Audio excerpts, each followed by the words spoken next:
If you're the kind of person who hesitates every time a new gaming laptop hits the market, I get it. You've probably spent a few evenings scrolling through specs, watching endless review videos, and wondering whether you'll end up with a machine that just sits on your desk gathering dust because it can't keep up with the games you love. You don't want to throw $2,500 at something that ends up being a compromise you didn't need. Link is in the description if you want to check the product details on Amazon. So let's talk about the Alienware 16 Aurora and see if it actually lives up to the hype or if it's another pricey flash in the pan. First off, the thing that catches most people's eye is the 16-inch 1610 WQXGA display. It's not just bigger, it's taller, giving you that extra vertical real estate that makes open-world titles feel less cramped.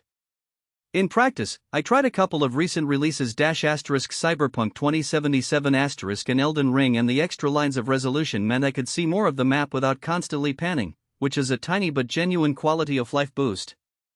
The colors are vivid, and the brightness peaks around 400 nits, so you can game in a bright room without the picture washing out. If you normally game on a TV or a lower resolution laptop, the jump to this screen feels almost cinematic. Now, the graphics chip. The Aurora ships with an NVIDIA GeForce RTX 5060, 8GB of GDDR7 memory. That's a step up from the RTX 3060 series you see in many mid-range laptops, and the extra memory bandwidth translates into smoother frame rates in texture-heavy titles.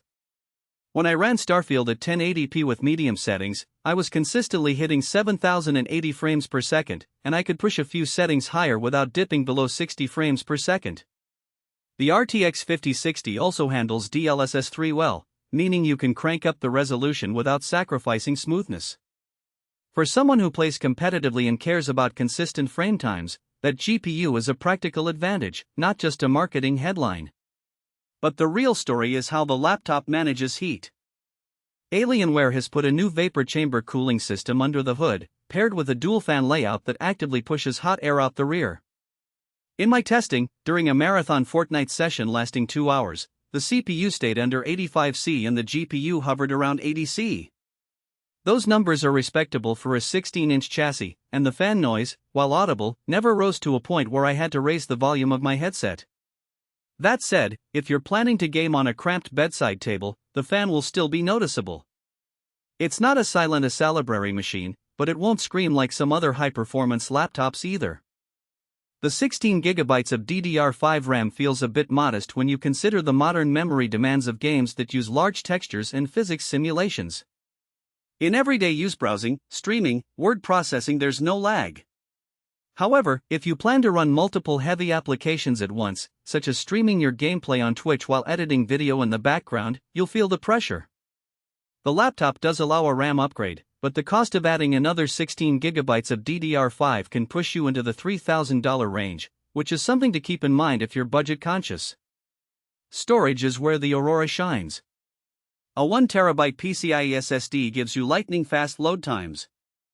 I measured World of Warcraft loading from cold start to in-game in under 5 seconds, which is barely enough time to sip your coffee. That SSD also leaves plenty of room for a solid game library, though power users who keep dozens of AAA titles installed will still need to manage space. Luckily, the drive is user-replaceable, and the laptop provides a secondary M.2 slot if you ever want to add more storage without opening the whole chassis. One practical concern that often slips past the spec sheet is the keyboard layout.